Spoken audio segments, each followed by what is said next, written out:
Get your tickets now for Tony Howard's Motown Review. The Live 5 for 6 mobile app. Download it today. The Live 5 for 6 Skyview Network, sponsored by Terry Lambert Hyundai. We have ourselves two blasts of cold air. One comes tonight with some mighty cold temperatures, but the real cold air comes this weekend with a 5 for 6 alert day for the cold for Sunday. We'll detail your full forecast coming up. Now on News Channel 6 at 6, Augusta leaders looking at living conditions. Why some commissioners say the city needs a slumlord ordinance. Plus a ribbon cutting for the Columbia County Sheriff's Office. We'll have a live look at the new headquarters. And 2 murder-suicides in the CSRA. What signs you should look out for and advice about getting out. As your News at 6 starts now. Live from Television Park, this is WJBF News Channel 6 at 6. Hello, everyone. I'm Jenny Montgomery. Thank you so much for joining us. Coverage you can count on begins with Augusta leaders making plans to get a first-hand look at some of the living conditions in the city. Commissioners voting to tour neighborhoods, including Laney Walker and Harrisburg, in advance of creating what would be a slumlord ordinance. George Escala has the story. Augusta commissioners plan to hit the road to see for themselves the places where people are living. Well, we need to go on a tour. I think the thing about it is we wait for the community to come to us instead of us going to the community. Commissioners approving taking a tour along with code enforcement and court representatives to neighborhoods to see the conditions in preparation of whether Augusta should create what's being called a slumlord ordinance. Slumlords have taken over a majority of the areas that I represent, and we need to make sure that code enforcement and every other city department responsible understands what's going on so that we can potentially deal with slumlords in this community.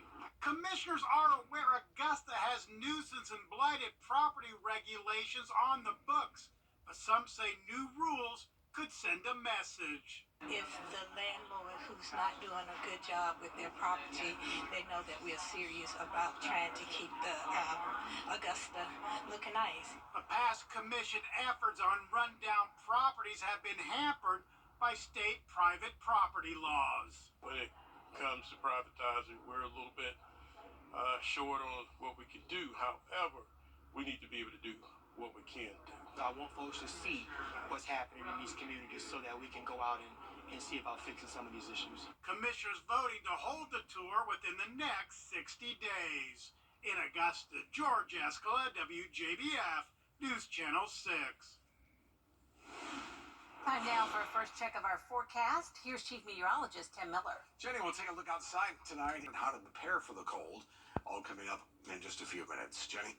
Wow. All right. Thank you very much, Tim. The Columbia County Sheriff's Office is getting a new headquarters. It's located beside the detention center on County Camp Road in Appling. A ribbon cutting was held earlier today to celebrate the nearly $6 million project being completed. Hannah Latier joins us now from Appling with more details. Hannah? Jenny, this sales tax funded building behind me has been in the works for 14 years. It allows all of the sheriff's office departments to be consolidated. It makes the job much more streamlined, much more efficient every day now, and I think it'll only get better. There we go, folks. New technology in the building is also helping the office run more efficiently, reducing the need for added manpower. This actually went down just like this. Sheriff Clay Whittle tells us it's helping them solve crimes faster and makes it easier for different departments and county agencies to work together. So that if something's happening on the street, we can monitor it instantly and get an overall picture of what's going on. Your situational awareness is one of the key things in how to solve any type of a crisis that you have out there. He wants to highlight that even though the county is growing, the crime rate isn't due to help from these resources and support from the community. So anything we can do to funnel dollars into a program that's going to reduce crime, we're going to do. The sheriff said to me a long time ago, there is no quality of life without strong public safety, and it is commitment number one with the commission and the sheriff. And Hannah tells us some of the departments are still being moved into that nice new building there.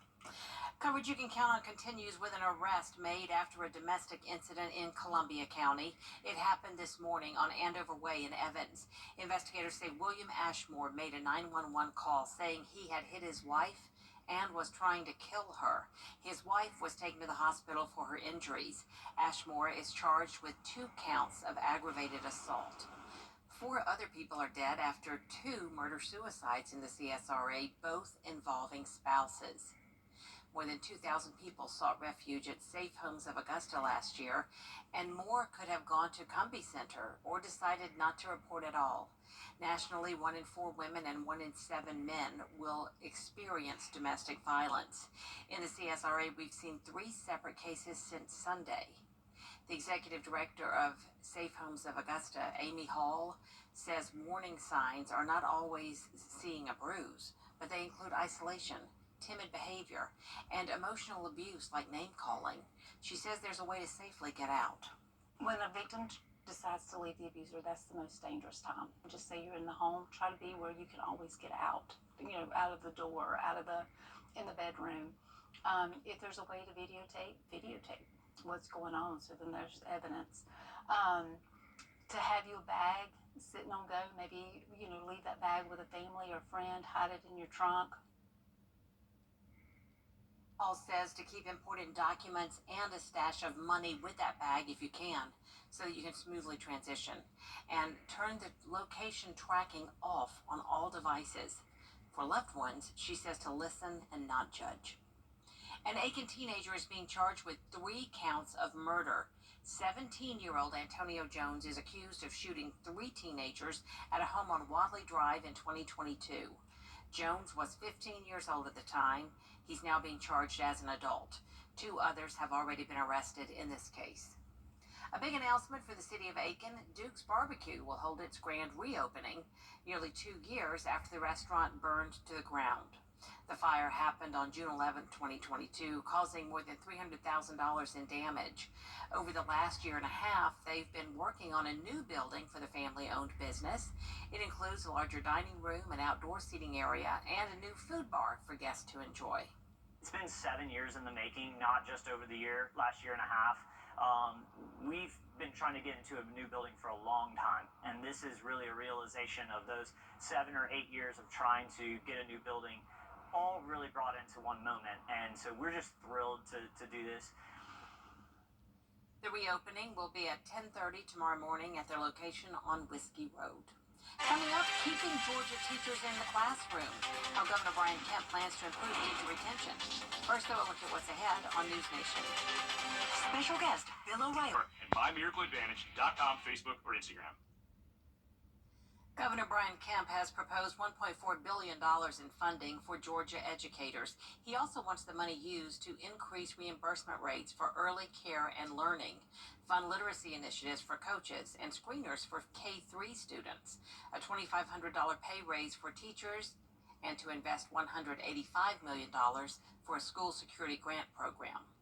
I think protecting public education is incredibly important. There's a voucher bill that is under consideration that will unfortunately take away money away from public schools and send it to private schools. I'm hoping that we can slow that down and not stop it. The governor is also proposing $205 million to cover school transportation. Convicted killer Alec Murdaugh was back in court today to discuss rules for his upcoming retrial hearing. Murdaugh's attorneys say the Colleton County Clerk of Court tampered with the jury during the trial. They say this is grounds for a retrial with new jurors. The state says the defense must prove the clerk's statements influenced jurors and the jurors believe their verdict was swayed by that influence.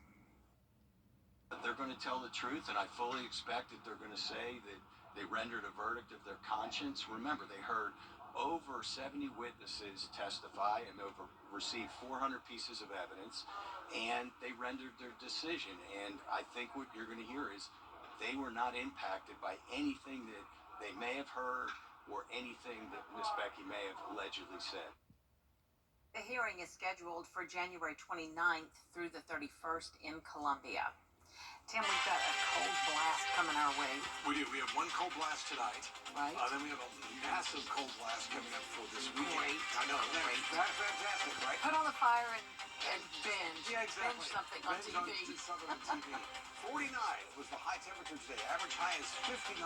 We won't see 59 for a while to come. Get your forecast is straight ahead. Ready to develop? One in Chicago. One degree. One in Chicago. Wow. Coming up, a busy night of high school and college basketball.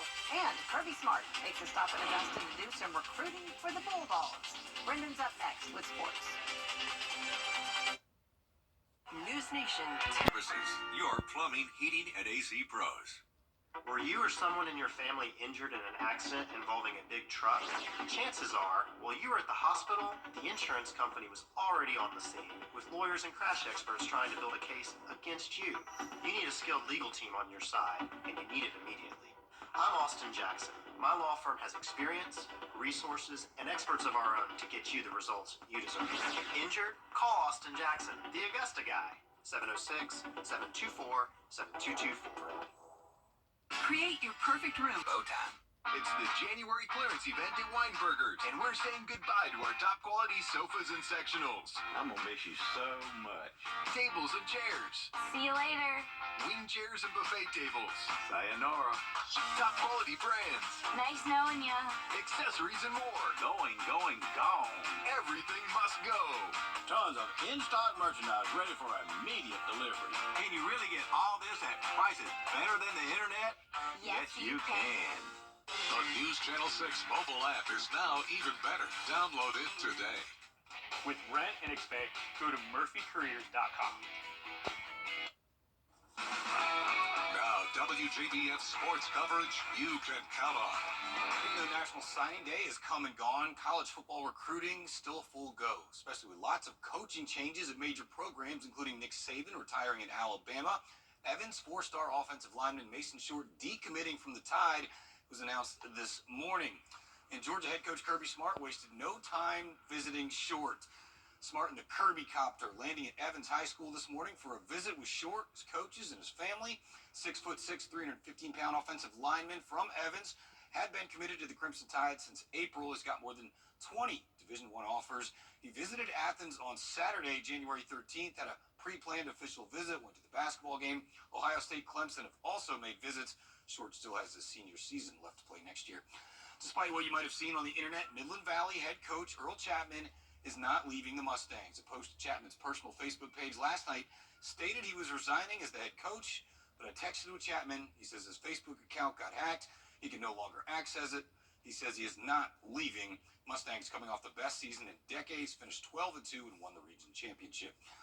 Fox Creek High School winning their appeal this afternoon to the South Carolina High School League. They will not move into Class 4A. The Predators will remain in Class 3A after the new realignment had them moving up based on attendance multipliers. Bill Belichick signaling he's ready to get back into coaching less than a week after parting with the New England Patriots, and the Atlanta Falcons announcing Monday that they have interviewed the 71-year-old who left the Patriots Thursday after 24 seasons and a record 6 Super Bowl championships. Of course, one of those came against Atlanta 7 years ago, 28-3. We don't have to talk about it. Falcons looking to replace Arthur Smith, who was fired shortly after his third straight 7-10 season. The South Carolina men face Georgia tonight, coming off Saturday's thrilling win at Missouri. Gamecocks seeking to extend a 10-game home winning streak that dates back to a Senior Day win over the Dogs last season. It's their longest home win streak since the 2016 season. Georgia coming off a near upset of number 5 Tennessee on Saturday. Tip-off 9 o'clock tonight on ESPNU. And the Clemson Tigers go for back-to-back ACC wins for the first time this season. They'll host Georgia Tech. Clemson falling out of the top 25 despite the win over Boston College on Saturday. Georgia Tech comes in struggling.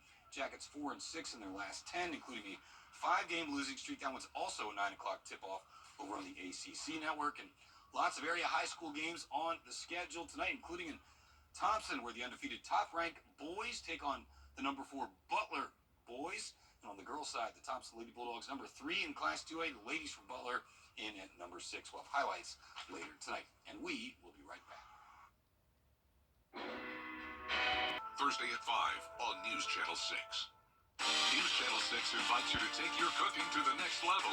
In the Kitchen with Miss Darlin. Check it out now at WJBF.com.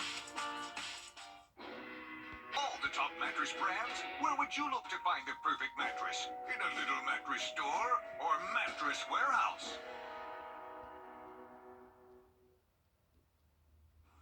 Well, how about this? They are finding new uses for the Sphere in Las Vegas, like the world's biggest video game screen.